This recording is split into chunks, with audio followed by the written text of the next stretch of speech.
The tour has been going very well. We are currently in New Zealand, just outside of Wellington here. Beautiful place. And it's cold. It's weird to go back from European spring to South Globe winter. But yeah, it's been a really good tour. We did 2 shows in China. The first time for us in 10 years. We haven't been back there for a long time, so it was great to finally get back to the country that we love. Not the country, but the people and the food. And then we did a show in Bangkok, which was amazing. We did a show in Vietnam. That was our first time ever. So we're super stoked about that. And then we did Hong Kong and now New Zealand. And today we're going to Australia. And then we're going to do 2 weeks of shows there with Kevin and LLNN. So it's a big run, lots of flights to catch, lots of logistics, but it's been absolutely mind-blowing. And yeah, can't wait for more.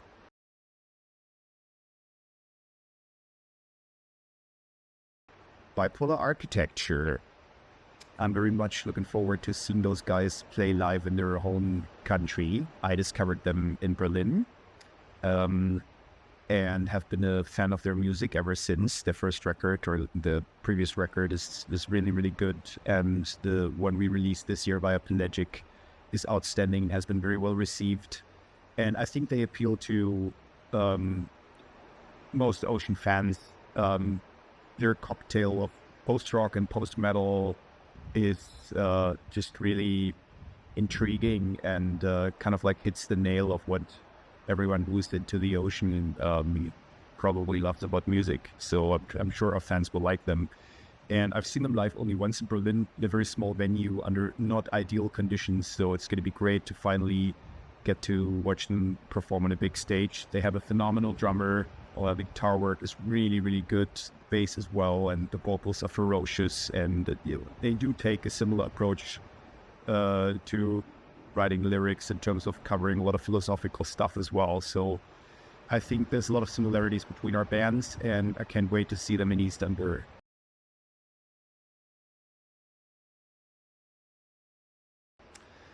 The band was organized more like a collective in the early days. We had about over 40 people in and out of the band over the course of only like maybe 2 years or something like that. But this was also the early days where we were still finding ourselves in a way, as people and as musicians, and also concerning the sound of the band. So we didn't really have a super clear idea of where this whole thing was headed back then. And at the same time, as a band, we didn't have much to offer to musicians because we didn't have a booking agency, we didn't have a label, everything was still very early. And so it was hard to find good people that were motivated to put in the time and effort it requires to build up the band. This is also the reason why there was a lot of coming and going, and so in the end, we kind of turned that into a concept, this revolving door policy. And we kind of said that, okay, maybe we don't need to have a fixed lineup. Maybe it's okay to be organized as a loose group of people who play together based on everyone's time availability and needs and desires, and see where it takes us. And so we did that for a while, but then it just started becoming really complicated, and I started to realize that the more people involved, the more you need to actually rehearse. And in the end, that just meant that we never got out of the rehearsal space. So it came a time when I really wanted to have a fixed group of people to play with, and that's when the lineup consolidated. Must have been around like 2007 or something like that, into the first real firm lineup of the band. And now it's a totally different story. We have played with the same group of people for over 8 years now, and it's just a reflection of how the band has grown and evolved. We still use the term collective to make reference to those people who are very important for what we do as artists and as a band, but who are not on stage with us. Like, for example, our crew, our lighting designers, our sound guys, the people who do our album artworks, the people behind the scenes somehow who are integral to what we do, but who will never get to play with us. So this is what we call the collective these days. So we still keep the term alive, but it is a fixed band lineup right now.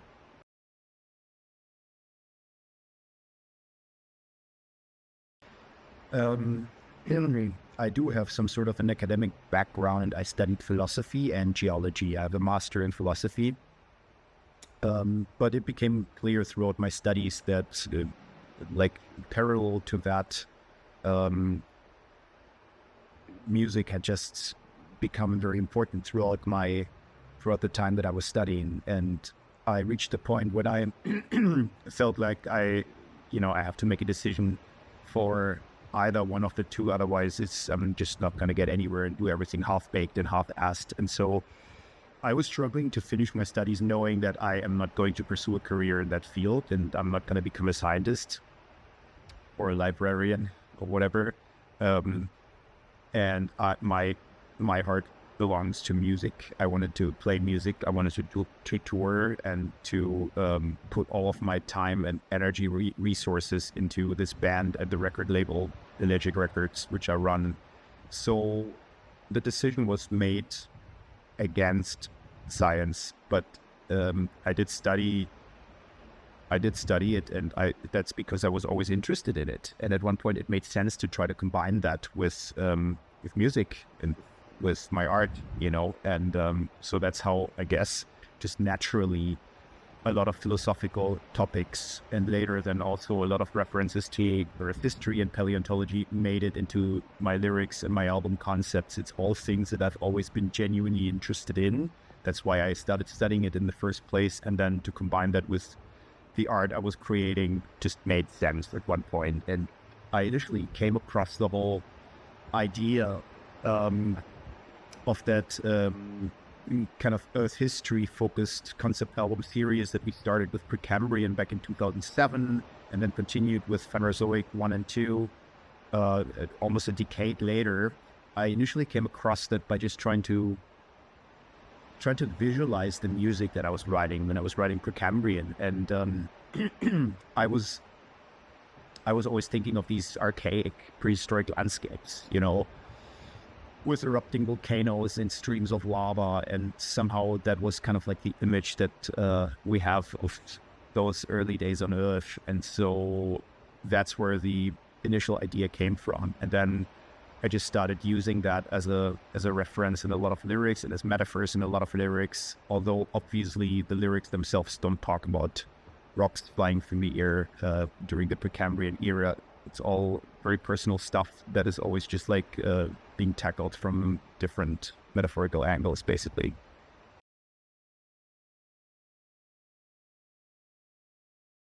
Well, we have a lot of elements of classical music in our songwriting, and on most of our records we have worked with classical instruments. So on Pelagial there's a lot of strings. On the Centric records as well, there's even some songs that are basically just piano and strings. Even on Precambrian, the track Cryogenian is kind of like me trying to write classical music. It's just piano and cello. But I'm not a trained composer in that sense. I just work by ear, basically, and arrange things the way I feel them and hear them. So the outcome of that is weird tracks like Cryogenian, or Epiphany on Heliocentric, or things like that. And I've always been interested in employing elements, not only instruments, but also like writing-wise, employing elements from different spheres, whether it be electronic music or classical music. And I think there are a lot of classical instruments that are just super heavy and work very well in the context of heavy music, like a cello, for example, or a trombone. On Holocene, I fell in love with the sound of brass, and so the idea, the conscious choice I took with that record was to not use any strings like I had on previous records, and only work with brass. So on Holocene, you have trombones, horns, and trumpets in almost every song, and I think that also characterizes the sound of the record a lot, because it's a conscious choice towards like one sonic direction, not the whole scope of the orchestra. That also often gets too cheesy if you make it too big, but like the choice to only work with the sound of saturated fat brass, that is something I wanted to do with Holocene. I think it worked out super well, so I'm not done with that yet. I think there will be more I think we will explore that route more in the future.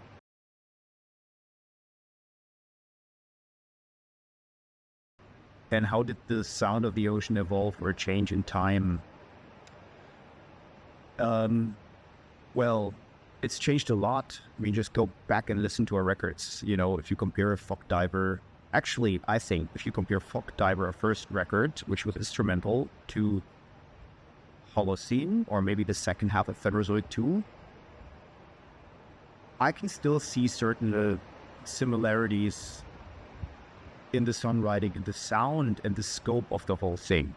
And that is comparing two records that are almost 20 years apart. So I do think and hope that there is a red thread that has always been there, you know, that has just evolved and gone through different stages and phases. And of course, we're talking about 20 years. You know, the people in the band back then were different than the people that are in the band now. And although I am a constant that has been in the band from the beginning, and I'm still in the band now, my musical taste and my skills and my interests have evolved and gone through different periods and stages. Like when I wrote Aeolian in 2006, I just wanted to write the heaviest and most complicated record ever, you know. And Aeolian is a display of that. Although looking back at it now, it's almost charming. You know, bands like Ellen have come along and shown how to write really heavy music. Yes. And taught us a lesson in that sense. But that's always like that with music. Everything carries a timestamp. You know, what was heavy in 2006 isn't necessarily heavy in 2024 because things evolve and change and new artists pop up and experiment and try new things, and that kind of sets the standards, and that's great. That's the beauty in art, you know, music. So yeah, I guess our sound has evolved a lot. We've always been very eager to try new things, to not, like I already said, limit us to one formula, to not even search for that formula, but to just explore what feels right to us and see where it takes us. And the catalog of this band is, I think, a good display of that approach, and we will continue to do that.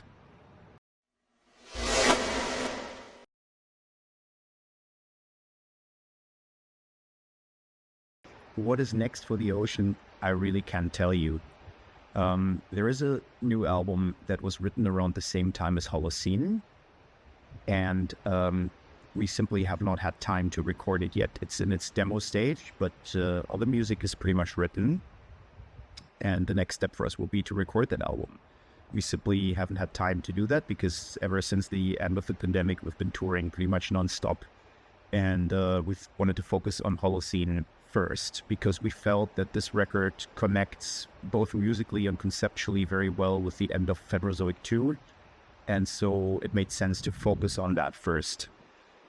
I can tell you that, yes, Holocene was the closing chapter. Holocene wasn't even meant to happen. Like Phanerozoic 2 was meant to be the closing chapter. But then Peter, our synth guy, started sending me some ideas during the pandemic, which I found very inspiring. And so I started working with them and adding drums and guitars to them.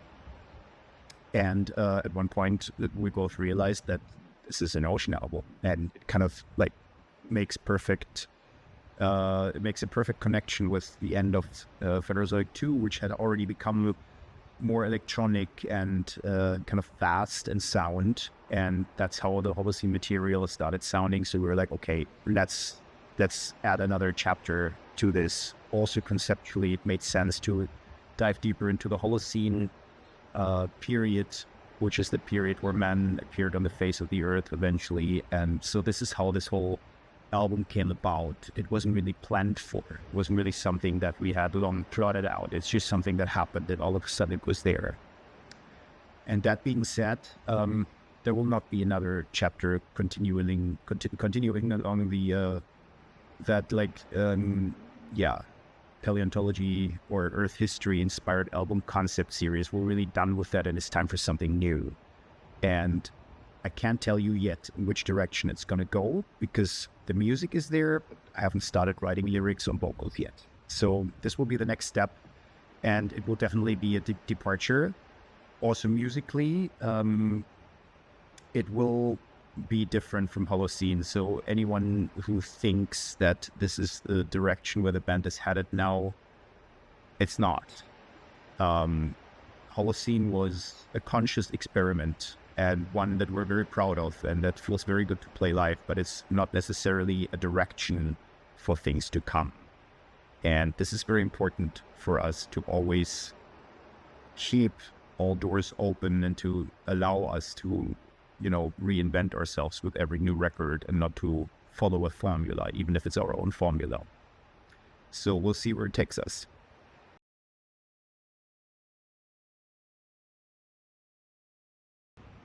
I met Jonas originally in 2007 when we were in the process of recording Permian.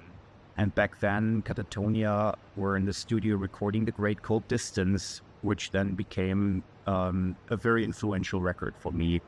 One of the few records where I felt that the combination of super heavy, low-tuned riffs and clean vocals worked out phenomenally well. And before that record even was released, I was working on Permian, and I wanted Jonas to sing on that record. And so I sent him a track, and it turned out that he was already familiar with us. I think it was Mikael from Opeth who had introduced him to us, and we ended up touring with Opeth a year later in 2008. And so he was into it, but there was just not enough time because we were in the process of finishing Permian already. We were already in the studio mixing it, I believe, and he was in the studio himself, and it just didn't work out back then. And then we kind of fell out of touch. And then 10 years later, they invited us to play an anniversary show of The Great Cold Distance with them in Romania, in Brașov. It was only like a one-off show that they did. And we accepted and met again.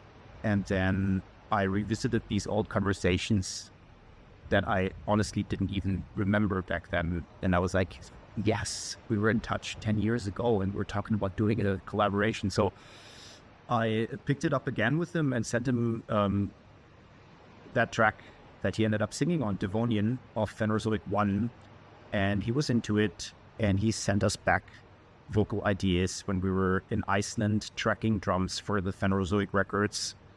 And when Loic and Paul and me initially heard his first demos, we were like, holy shit, this is so good. Like, it makes so much sense. So we kind of knew that beforehand already, but it's always nice when something like an anticipation like that gets confirmed, and you hear something and it's just initially right. And that was the case here. So the initial demos he sent us are pretty much exactly the vocal lines that ended up on the record. And because it was so good, we did it again for Phanerozoic 2. Very short notice. We had a part on Cretaceous that we were just not happy with. It had guitars in it, and then Peter reinvented the part with synths only, basically. And that's the moment when I thought, okay, this is a completely different world now. We need a different approach to vocals too. So again, I sent that to Jonas, and he liked it, and he came back with his parts for that track, Cretaceous, that also ended up on the record. So it's been a very fruitful creative collaboration, and we've toured the States with them in 2022 as well. Lovely guys, would do it anytime again. And great fucking band.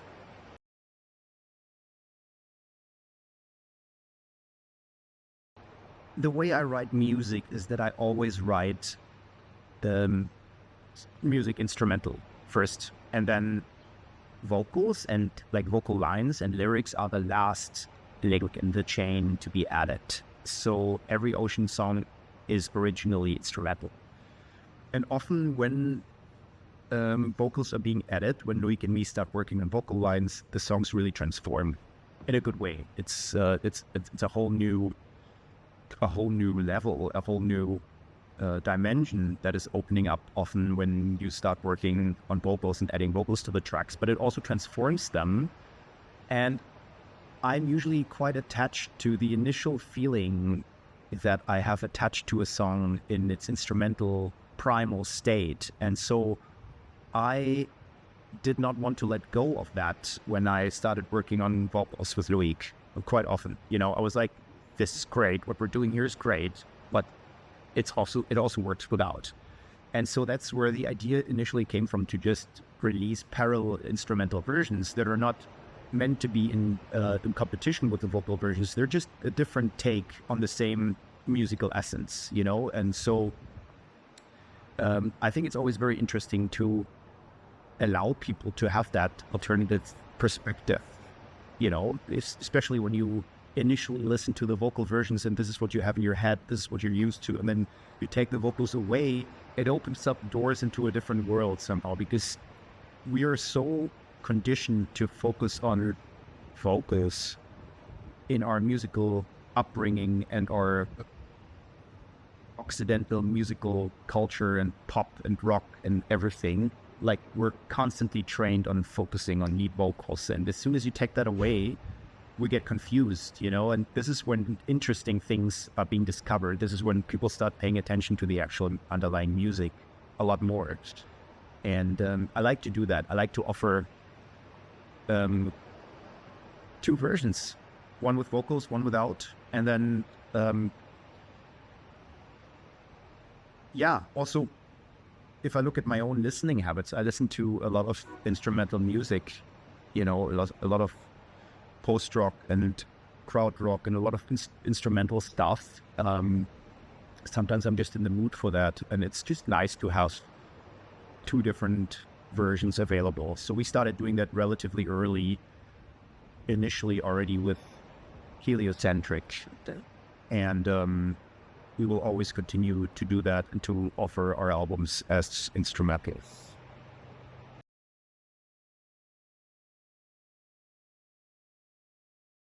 The heliocentric question, well, that record is basically dealing with the legacy of Christianity, or maybe even just religion in a broader sense, and it's taking a pretty historical, chronological approach. It's starting with original texts from the Bible and firmament, and then with Ptolemy was wrong, and Catharsis of a Heretic, going to the first astronomists that discovered that Earth is not at the center of the universe, and that were punished or sentenced to death because of these discoveries. And then it's progressing towards Charles Darwin's theory of evolution, which obviously was another game changer in that direction, and finally finishing with the origin of species. That's the origin of species, and then finally finishing with the origin of God, which is talking about Richard Dawkins as being like the spearhead of modern atheism, and his take on the world and the topic, basically. So it's a full circle there, and the whole record is kind of like an evolutionary history of faith and beliefs in the Western world that is incredibly and ridiculously ambitious. Yeah. So of course it comes with a lot of shortcomings. You know, it's only offering glimpses into certain historians and philosophers and their ideas about the subject at hand here, which is huge, obviously, and nothing you could ever like just condense into lyrics to a song or an album. But yeah, I liked ambitious ideas and gave it a shot, and the outcome of that is heliocentric, and then anthropocentric, the second part, which we released later in the same year. So it's all topics of basically essentially Christian and existentialist questions, and without really giving many answers. You know, it's often more interesting to ask questions than to give answers, I believe, especially in this context.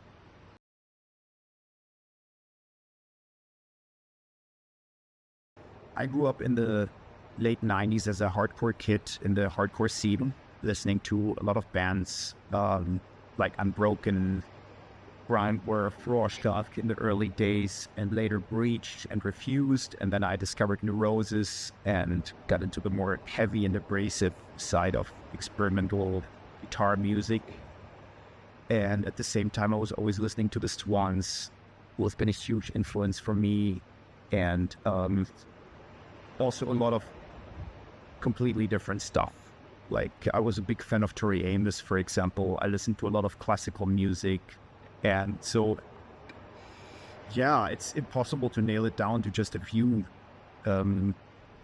influences. But I guess all of these bands that I just mentioned, I would say, yes, they have influenced our sound. And nowadays, it's I try to keep my ears open to everything that's coming out, and there's a lot of really interesting and groundbreaking stuff. You know, there was a time when I thought that there's nothing new under the sun anymore. That was always going back to listening to old stuff that I already knew, but that's bullshit. It's like there's good, exciting new stuff happening every day. You just need to go out there and find it, you know? And that's what I try to do with Pelagic, with my record label, to find those bands that are doing something interesting and fresh and heartfelt, and to give them a forum to reach a crowd. And this is a great pleasure for me and a great gift for being in that position to be able to offer that.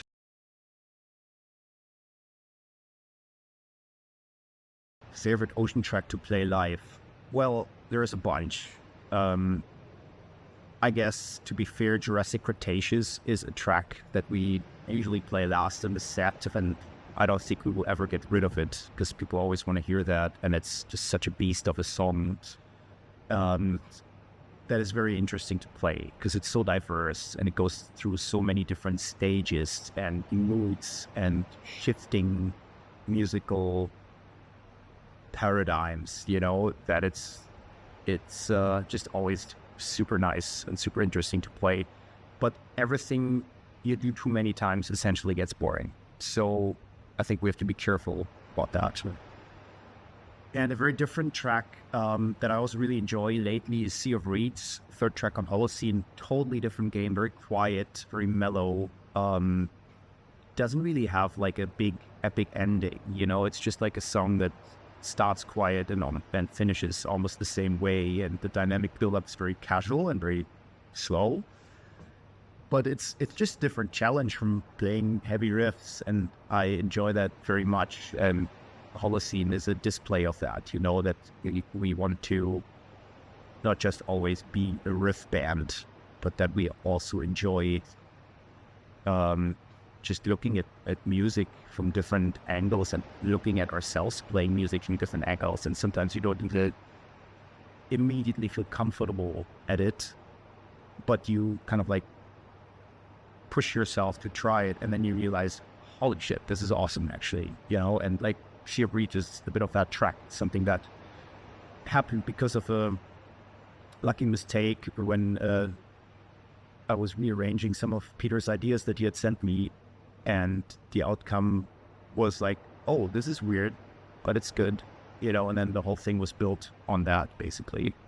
A lot of writing music is lucky mistakes that happen and weren't meant to happen, and then they happen and you're like, this is awesome. So yeah.